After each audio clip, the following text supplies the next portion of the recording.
aplikasi ini. Mulai dari mahasiswa, pelajar, bahkan masyarakat pasti tahu tentang aplikasi ini. Ketika ada tugas, skripsi, makalah, atau soal ujian, maka kalimat yang muncul adalah tanya saja ChatGPT, pasti ketemu jawabannya. ChatGPT seolah-olah menjadi guru baru, tempat bertanya yang paling lengkap, paling cepat, dan mungkin paling meyakinkan. Tapi dari situ muncul satu pertanyaan besar. Apakah ChatGPT benar-benar mampu menggantikan peran guru, dosen, bahkan ulama?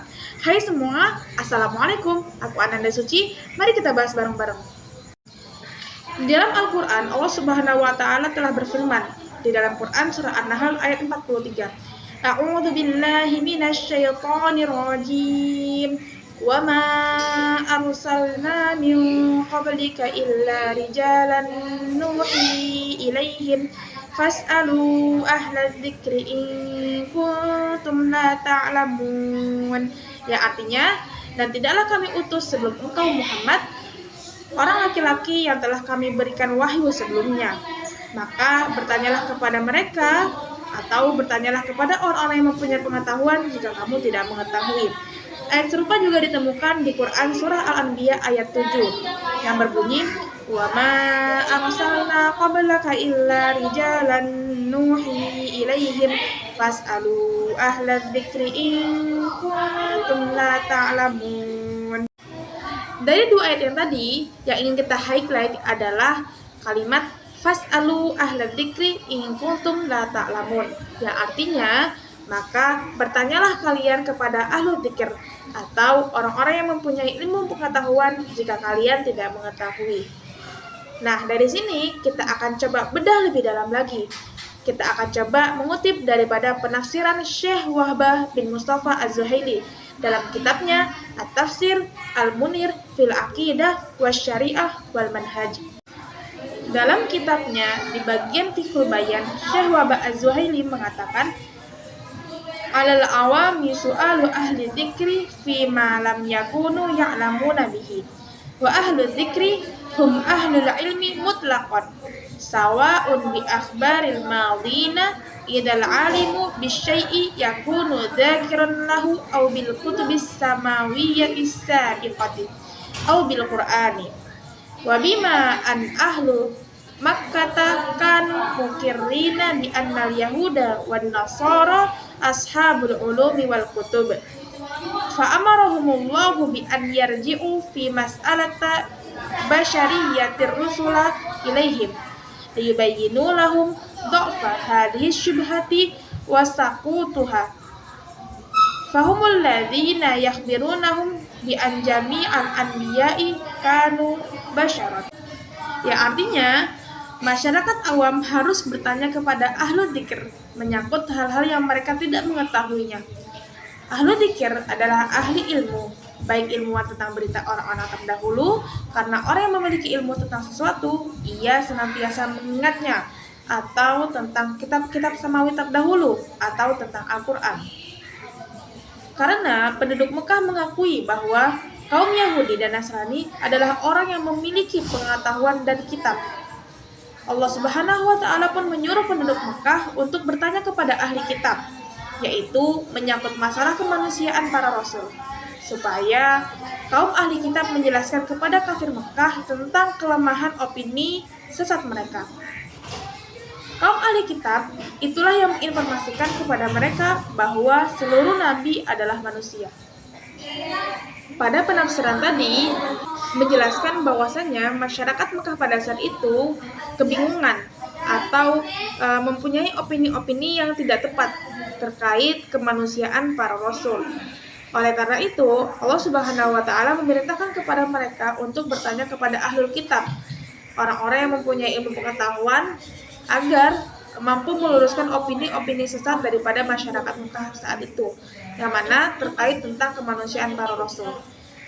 Nah, walaupun di sini konteksnya berbeda, tapi jika kita tarik ke zaman sekarang, maka dapat kita simpulkan bahwasanya ahlu dzikir yang dimaksud adalah orang-orang yang mempunyai ilmu pengetahuan, orang-orang yang kemudian ahli di bidangnya seperti dosen, guru, ulama, dan lain sebagainya, yang mempunyai tanggung jawab dan juga otoritas keilmuan.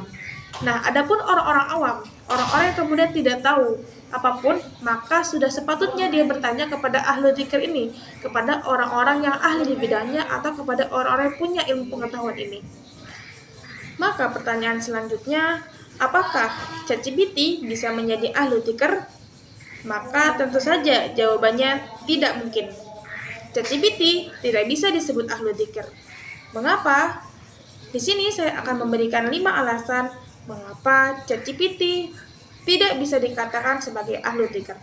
Yang pertama, ChatGPT bukan manusia. Ulama disebut sebagai pewaris para nabi. Mereka menanggung amanah dan tanggung jawab moral. Sementara ChatGPT hanya mesin, tidak punya keimanan, tidak punya rasa takut kepada Allah, dan tidak bertanggung jawab atas jawabannya. Yang kedua, ilmu dalam Islam adalah amanah. Nabi bersabda, barang siapa ditanya tentang ilmu, lalu ia menyembunyikannya, maka Allah akan mengikatnya dengan kendali api neraka. Hadis riwayat Abu Daud dan Tirmizi. Artinya, menyampaikan ilmu itu ada tanggung jawab besar, dan ChatGPT tidak punya amanah ini. Ketiga, ChatGPT tidak selalu akurat. Sebagaimana penelitian yang dilakukan oleh Stanford pada tahun 2023 menunjukkan bahwa ChatGPT bisa melakukan kesalahan 15 hingga 30%. Dan UNESCO mengatakan bahwasannya AI terkadang mengalami hallucination atau membuat jawaban atau memberikan jawaban yang meyakinkan padahal sebenarnya salah.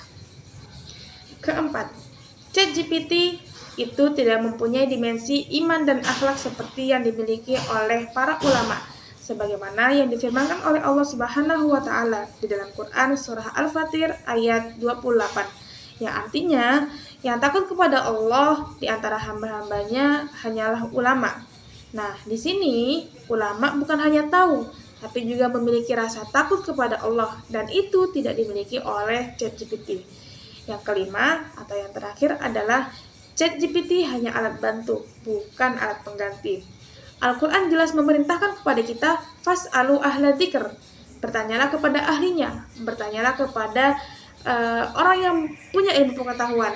Maka meskipun ChatGPT punya informasi-informasi tersebut, bisa membantu kita belajar, namun ia tidak bisa menggantikan posisi guru, dosen, atau bahkan ulama. Teman-teman, dari sini kita belajar bahwasannya boleh-boleh saja menggunakan ChatGPT untuk mencari sumber informasi, untuk mencari ilmu, untuk mengerjakan tugas. Namun ingat, kita tidak boleh menjadikan ChatGPT sebagai sumber kebenaran terakhir kita. Tetap harus belajar kepada guru, kepada dosen, kepada para ulama yang mempunyai nilai yang lebih tinggi. Mengapa? Karena ketika kita belajar kepada guru, kepada ulama, maka di situ ada nilai adab, ada akhlak, ada sanad keilmuan yang jelas yang kemudian tidak dimiliki oleh ChatGPT. Oleh karena itu, teman-teman, gunakanlah dengan bijak ChatGPT. Jangan tinggalkan guru, dosen, atau ulama sebagai sumber utama ilmu. Semoga kita bisa menjadi penuntut ilmu yang rendah hati dan selalu berpegang teguh pada bimbingan Al-Quran. Terima kasih. Assalamualaikum warahmatullahi wabarakatuh.